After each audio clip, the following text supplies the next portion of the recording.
Okay, so finally one I do recognize.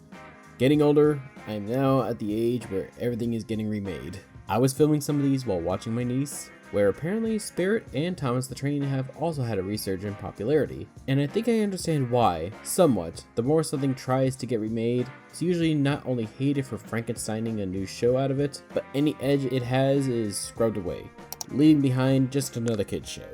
Sorry, I literally saw the Thomas the Train's Christmas special and just want to do what they did to Henry in the stop motion. Or maybe it's because they had some talent behind that. Like, did you know Ringo Starr and George Carlin were in the original? Where am I? Get on with it. Yes, get on with it. Where in the world is... Alright, Carmen Sandiego! So this one is called To Steal or Not to Steal? That is the question. When you are a spy leaving taunting clues, you are bound to make some enemies. And in this one, you take the role of Carmen Sandiego, trying to steal something, again, but turns out to be a trap. Set up by her rogues gallery villains and their evil organization V.I.L.E, Carmen declines their request, but they do have leverage. Their leverage is her team, Zack and Ivy. Obey their commands or let her friends go to be mind wiped. I have never seen the show, but from this game, I am fascinated to see it a bit now. If I had to guess, the Zack and Ivy are the kids who help Carmen like in the game. The difference is this show is more narrative driven as opposed to turning into Dora the Explorer knockoff. The game is set in 3 acts. First act sets the stage and starts with the first task of stealing a terry cloth soldier. Terracotta. But you are not alone. This cat burglar will help you out. And now we start on major choices and consequences. You could help her out, or leave her, and like a Telltale game, they will remember this. After window shopping for a terracotta statue, we take that statue and move into the second act. This one, you could choose to either go with one of these villains for the next heist. One involves breaking into a dinosaur park, and the other involves schmoozing high society. One of them, it doesn't really matter what choice you make, the story will force you to push forward. The other involves another Telltale remembering point. The one involving the scientist is a straightforward one, stealing a dinosaur bone. The only choice you get to make is which flavor of hunk you like, down and dirty Brazilian, or flexible slender French. The lavish one is the one that got the most attention and how to really progress the story. This one you are stealing tins of caviar eggs from a charity gala. You get a few choices here. You could dance with the charity gala director, or not. You do get another guest appearance from the show, this adorable spy. You could choose to trust her or trick her. This is a crucial point, because what you do here will affect the story. After you steal the caviar eggs, we move on to the third and final act. Since we are in the third act, no more remember choices. If you chose to trust and help options, you are home free with the best ending. Carmen manages to break her friends out and return all the stolen stuff to the spy lady, but if you chose the other one, you will get a bad ending or the worst ending. Bad ending being losing your friends to the mind wipe.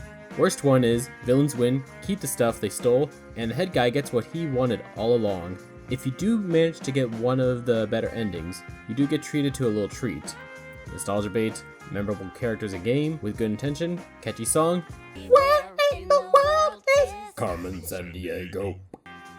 The song I was expecting to be a lame pop song version, but I was relieved that they kept it mostly the same.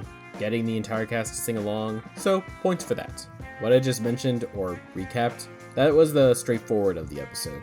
All throughout it, if you make a wrong choice, you can't open yourself up to the bad endings. I also forgot to mention the player, not you, this kid.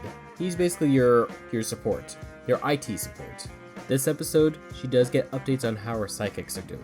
Not only to check in on them, but also to figure out where they are being held. Halfway through the second act, you do get the option to rescue them early if you want to, and you can do it and get a good ending out of it, but only if you help out the cat lady.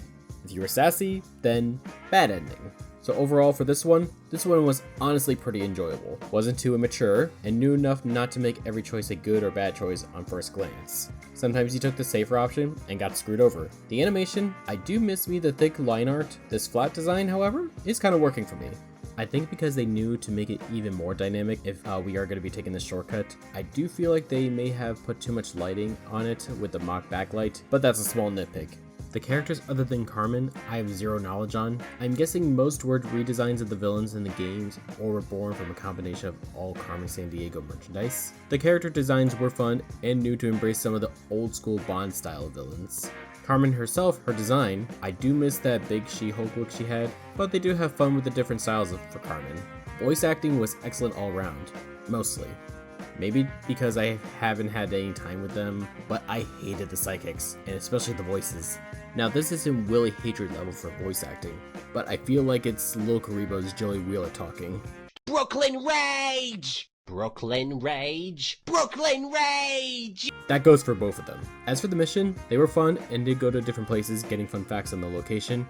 I also did like that they never revealed the fourth guy's treasure he wanted until the very end. I actually missed that on the first playthrough.